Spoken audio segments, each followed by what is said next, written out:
না, কখনোই ছিল না। এরকম যারা মুজিবুর রহমান যে কলকাতাতেও উনি এসেছিলেন, ব্রিগেডে মিটিং করে গেছেন, এবং আমরা মুক্তিবাহিনী মুজিবুর রহমানের ছেলের সঙ্গে আমাদের সঙ্গে অনেক সময় উনির সঙ্গে ঘুরতাম এধার ওধার। এটা তো আমরা আশা করিনি যে এইরকম বাংলাদেশটা আবার এইরকম হয়ে যাবে। এই তো হওয়ার কথা নয়।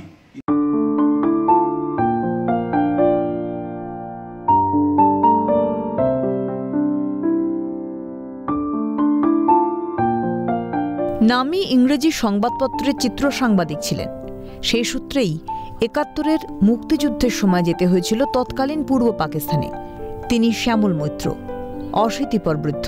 হাজারো ঘটনার ভিড়ে তাঁর স্মৃতি থেকে ফ্যাকাশে হয়েছে বহু কিছুই। তবে সবটা এখনও তলিয়ে যায়নি বিস্মৃতির অতলে।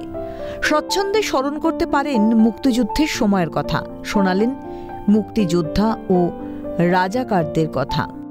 আমার সারা রাত ঘুম হয়নি। কি হবে আমরা যদি রাজাকাতে পাল্লায় পড়ে যাই, এতটা যে যাবো ২৬ থেকে ২৮ কিলোমিটার দূর সেই হসপিটালটা, এবং সেই হসপিটালে যখন আমরা গেলাম, সেই হসপিটালে দেখলাম সব ক্যাজুয়ালিটি, যারা ইনজিওর্ড সব, তারা মুক্তিবাহিনী আছে, আরও সব আছে, সব ক্যাজুয়ালিটি, তাদের ছবি টবি তোলা হলো, স্টোরি করলো।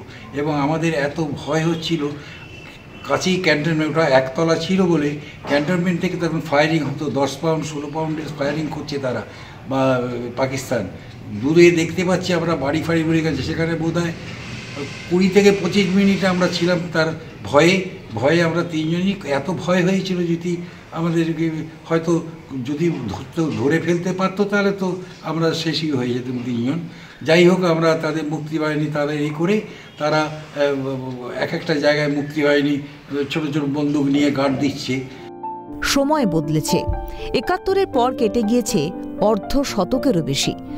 দুই দেশের মধ্যে দীর্ঘ সময় ধরে থাকা সুসম্পর্ক বদলেছে ইস্কনের সন্ন্যাসী চিন্ময় কৃষ্ণ দাসের গ্রেফতারি পরবর্তী ঘটনা প্রবাহে। বদলেছে সমীকরণও। এর মধ্যে ক্ষমতাচ্যুত হয়ে দেশ ছেড়েছেন মুজিব কন্যা শেখ হাসিনা। সঙ্গে বেড়েছে বাংলাদেশের সংখ্যালঘু নির্যাতন। পদ্মাপাড়ের এই অবস্থা দেখে যার পর নাই হতাশ শ্যামল মৈত্র।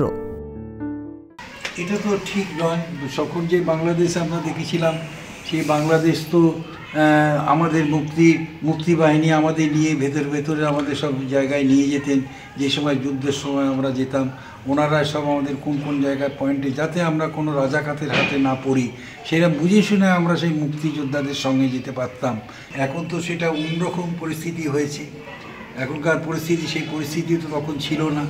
মুক্তিযুদ্ধ থেকে শুরু করে বাংলাদেশের একদম হাল হাকিকত দেখেছেন যেই মানুষটা, তার চোখে মুখেও এখন যেন একটা চিন্তার ভাঁজ। কি হবে ওপার বাংলার সংখ্যালঘুদের?